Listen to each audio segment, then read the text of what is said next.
I once heard Erwin McManus say, every truly healthy church has two things: heretics and people who are sexually immoral. To translate, a church that consists of only committed Christians probably has lost sight of its mission and resembles more the frozen chosen than the messy community that God has in mind that journeys with people as they discover Jesus. Talk to us a little bit about that and the concerns that obviously caused you and what you've done about it since then. Yes, sir. Well, to kind of back up there with you, that was shocking to see there at First Baptist that David Youth participated in affirming the destination of those unregenerate poor folks. We wish that that had not have happened. Right.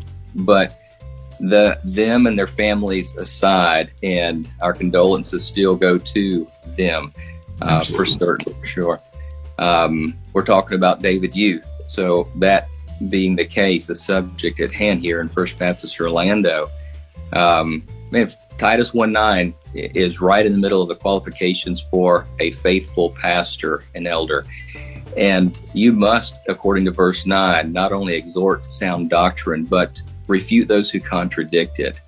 And so for David not to have corrected that cornerstone issue disqualifies him completely.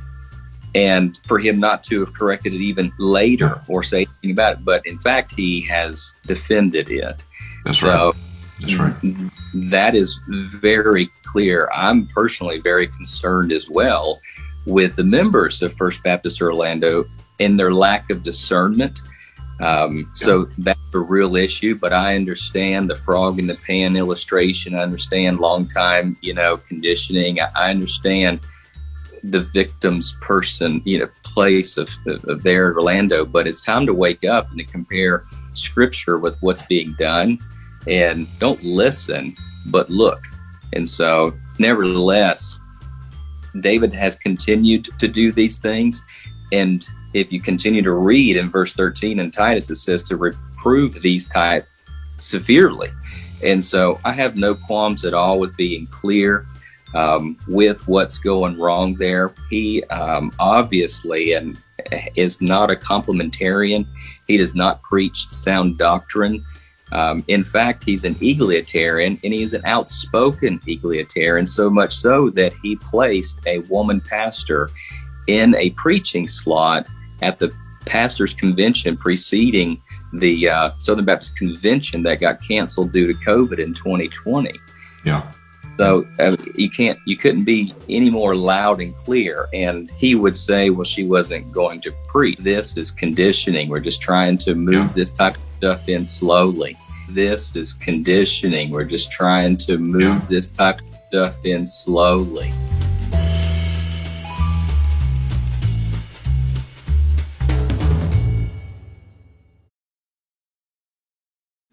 Can a gay person go to heaven?